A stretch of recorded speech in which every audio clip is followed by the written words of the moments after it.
You ever notice how the moment something doesn't go according to plan, your entire day falls apart? Someone sends a demanding email. Your morning meeting runs long. A client changes their mind again, and suddenly you're reacting. Checking your phone every 5 minutes, jumping between tasks, making decisions from anxiety instead of clarity. You're not lazy. You're not uncommitted. You're distracted, pulled off course by every wind that blows. And here's what makes it worse, you know you're doing it. You can feel yourself being yanked around like a boat with no anchor. A Japanese swordsman discovered how to become so immovable that nothing could pull him off target. Not chaos, not fear, not even weapons designed specifically to disorient him. This was in 1607, over 4 centuries ago. Before I tell you the story, meet Ryan. Ryan was 49 years old when he realized he'd built an entire business on sand. He ran a consulting firm, good money, respected clients, but every day felt like drowning. A notification would pull him into email. Email would remind him of a project he forgot. That project would trigger another idea. That idea would become a new initiative. By Thursday he had 7 half-finished things and 0 completed work. His wife stopped asking about his day because the answer was always the same stressed-out spiral. He hadn't slept well in months. His energy was gone by 2 p.m. And the worst part? He could see himself doing it. Every morning he'd promise himself, "Today I'll stay focused. Today I won't react." But by 9:30 a.m., he was already off course. Until he discovered Miyamoto Musashi and the principle of Fudoshin. Stay until the end, because you're going to learn the exact practice Musashi used to become so centered that even his enemies couldn't shake him, and how that practice stops the energy leaks that are draining you right now. Picture autumn in Japan, 1607. Musashi is 24 years old. He's already fought over 30 duels, already killed men who trained their entire lives. He's walking the road to Edo when word reaches him about a swordsman named Shishido Baiken. Baiken isn't like other warriors. He doesn't use a sword. He uses a kusarigama, a farmer's sickle attached to a heavy iron chain with a weight at the end. The weapon is designed for one purpose: to disorient. You can't predict it. The chain whips from angles you can't anticipate. The weight crashes toward your skull while the sickle cuts at your legs. It's chaos weaponized, and Baiken is a master of it. He spent years perfecting a fighting style built on disruption.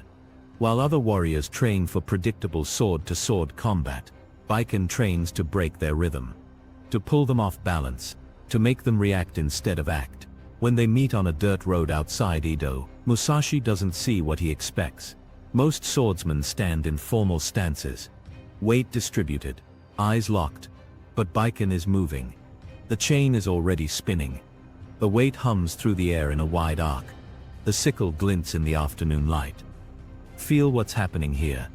Every instinct in Musashi's body is screaming to move, to dodge, to react to the spinning weapon. That's what Baiken wants. Because the moment you react to the chain, you've lost. You're following his rhythm now. He controls when you move and where you step, but Musashi doesn't move. This is Fudoshin, the immovable mind, not frozen, not paralyzed, immovable, like a mountain that doesn't react to wind. Musashi stands completely still and watches the pattern. How fast does the chain spin? Where does the weight reach its maximum distance? When does Baiken's body shift to change direction? He's not reacting, he's observing. The observers watching this duel don't understand what they're seeing. It looks like Musashi is doing nothing, just standing there while Baiken's weapon whips around him. But inside Musashi's mind, something profound is happening. He's practicing Heijoshin. The normal everyday mind. The mind that stays calm in chaos the same way it stays calm drinking tea. Because the warrior understands something most people never learn. Distraction isn't caused by what's happening outside you. It's caused by your reaction to what's happening outside you. Musashi wrote about this years later in the Book of 5 Rings. In strategy, it is important to see distant things as if they were close, and to take a distanced view of close things. Think about what that means. When Baiken's weapon is spinning 2 feet from Musashi's face, that's close. That's immediate. That's life or death. But Musashi sees it as distant. He sees it like it's happening to someone else. Not because he doesn't care, but because caring doesn't mean reacting. And suddenly, Musashi moves. Not away. Toward. He draws both his swords at once. The long sword in his left hand, the short sword in his right. This is the beginning of what would become Naiten Ichi-ryu. The two-sword style. But in this moment, it's pure adaptation. The short sword creates space. It deflects the chain when it comes close. The long sword waits. Watches. Measures the exact moment when Baiken has to pull the chain back to reset. That moment where the weapon is no longer between them. That's when Musashi strikes. One clean cut. Baiken falls. But here's what makes this moment important for you and me. Sitting here 400 years later, Musashi didn't win because he was faster than the chain. He won because he didn't let the chain control his mind. Baiken's entire strategy was built on distraction. On pulling his opponent into reactive patterns. And Musashi refused to be pulled. This is Mushin. No mind. Or more accurately, the mind that doesn't attach. Your email notifications are Baiken's chain. Your phone is Baiken's chain. Every interruption, every demand, every urgent thing that isn't actually important. It's all the chains spinning around your head, trying to make you react. And the exhaustion you feel, that's not from working hard, that's from being pulled in 17 directions by things that don't matter. Musashi spent the next 5 years refining this principle. He fought over 60 duels and was never defeated. Not once. And here's what's crucial to understand. He didn't win through superior technique alone. He won through superior stability. While his opponents were reacting to his movements, Musashi was observing theirs. While they were trying to control the situation, Musashi was letting the situation reveal itself. He wrote something that sounds almost impossible at first. Even when still, your mind is not still. Even when hurried, your mind is not hurried. Read that again. This is the heart of resilience. Your body might be moving fast. You might be in the middle of a crisis. Deadlines crashing. Clients demanding. Projects burning. But your mind? Your mind stays at the same steady pace it would be at if you were sitting alone in a quiet room. That's not natural, that's trained. Musashi also wrote, the primary thing when you take a sword in your hands is your intention to cut the enemy. When you are doing something, think only of that. Not the 7 other things you could be doing, not the email you should answer, not the project you forgot. Just the single thing in front of you. This becomes the foundation for how you become so resilient it makes people uncomfortable. Not through grinding harder. Through immovability, through refusing to be moved by what doesn't deserve to move you. And here's the part that connects to everything else in your life. Musashi understood that having a solid identity stops energy leaks. He wrote in his final work, the Dokudo, accept everything just the way it is. Do not seek pleasure for its own sake. In all things have no preferences. That sounds harsh until you understand what he meant. He's not saying be indifferent to life. He's saying when you know exactly who you are and what you stand for, you stop wasting energy on things that pull you away from your path. Every time you chase the next shiny opportunity, that's energy leaking.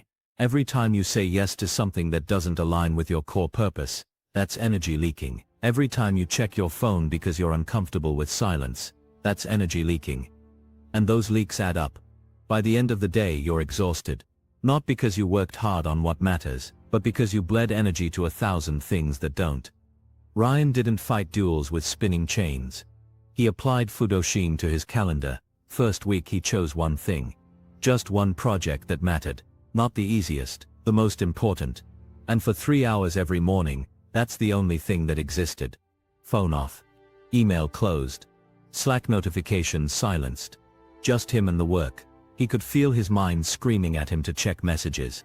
To respond to the client who might be waiting. To jump on the new idea that just occurred to him. That was the chain spinning, and he practiced not reacting to it. It felt wrong at first. Like he was being irresponsible. Like he was letting people down. His hand would reach for his phone, and he'd stop. Observe the feeling. Watch it like Musashi watched the spinning chain. The urge would pass. By the end of that first week, he'd finished the strategy document he'd been avoiding for 6 weeks. Not because he worked harder. Because he worked without distraction. The document was better than anything he'd written in years because his entire mind had been present for it. Second week, something shifted. A client sent an angry email at 9 a.m. The old Ryan would have dropped everything, read it 5 times, crafted the perfect response, spent 2 hours managing his anxiety about it. But he was in his 3-hour window, so he saw the notification, acknowledged it, and continued with his focus block. He responded at noon. The client didn't even notice the delay. The crisis Ryan had built in his mind never existed outside his mind. That's when he started to understand. Most urgency is manufactured, by us. In our heads. Because we're reacting instead of responding. 3 months later, something his wife said hit him. They were having dinner. She looked across the table and said, "You're here." He didn't understand. "I mean, you're actually here," she explained. "You're not thinking about work. You're not checking your phone under the table. You're just here." He realized she was right. He'd stopped living in that scattered, half-present state. When he was with her, he was with her. When he was working, he was working. No bleed, no leak, clean boundaries between the parts of his life, and his body responded. He started sleeping through the night for the first time in 3 years. No more 3 a.m. anxiety spirals about projects he should have finished. His mind learned that when the day ended, it could actually rest. His energy stopped crashing at 2 p.m. He realized he'd been exhausted not from doing too much, but from doing 17 things at 30% capacity instead of 3 things at 100% capacity. He lost 15 pounds without trying, from stopping the unconscious eating he did at his desk, while half paying attention to email and Slack and the document in front of him. When he ate, he ate. When he worked. And his business grew, not from doing more, from doing less. 6 months in, a competitor asked him how he stayed so calm during a client crisis. The client had threatened to leave. Budget was being slashed, the timeline was impossible, and Ryan just handled it. The crisis was still there, the pressure was still real, but it didn't pull him off center anymore. He could see the situation clearly because he wasn't drowning in his reaction to the situation. That's when he understood what Musashi meant about having a solid identity. When you know who you are and what matters, distractions lose their power. They're just noise spinning around you, and noise can't move a mountain. The energy leaks stop, because he stopped leaking it to things that didn't deserve it. And the energy he saved, he poured it into what actually mattered. His marriage, his health, the work that moved his business forward instead of just keeping it afloat. There's something Musashi understood that most people today have forgotten. Resilience isn't about enduring everything. It's about being unmoved by what doesn't matter so you can respond powerfully to what does. You're living in a world designed to distract you. Every app, every notification, every urgent interruption is Baiken's chain, spinning around your head, trying to pull you off course. And most people spend their whole lives reacting, jumping when the chain gets close, moving when it swings wide. But you can do what Musashi did. You can stand still and watch the pattern. You can practice Heijoshin, the everyday mind that stays calm whether you're in battle or drinking tea. You can develop Fudoshin, the immovability that comes from knowing exactly what you're doing and why it matters. You can embody Mushin, the mind that observes without attaching to every passing thought and impulse. This isn't about becoming cold or detached, it's about becoming so grounded in what actually matters that the noise loses its power over you. Musashi wrote, "Today is victory over yourself of yesterday. Tomorrow is your victory over lesser men." He's not talking about competition with others. He's talking about the only fight that actually matters. The fight against your scattered, reactive, distracted self. The version of you that jumps at every notification, that starts 17 things and finishes none, that knows what matters but somehow never gets to it. That version loses, every single day. But the version that can stand still while the chain spins, the version that can maintain a steady mind in chaos, that version becomes so resilient it makes people uncomfortable, because most people have never seen someone who isn't constantly reacting to the world around them. Start with one thing. Tomorrow morning, choose the single most important task, the one that moves your life forward, and protect 3 hours. Not from laziness, from distraction. Turn off notifications, close the tabs. Put the phone in another room. Watch how your mind wants to jump to easier things. That's the chain spinning. Don't react to it, just observe. The urge will pass. It always does. And when you finish that one thing, you'll feel something you haven't felt in a long time. The quiet satisfaction of complete work. Not half-finished scattered effort, but complete focused work.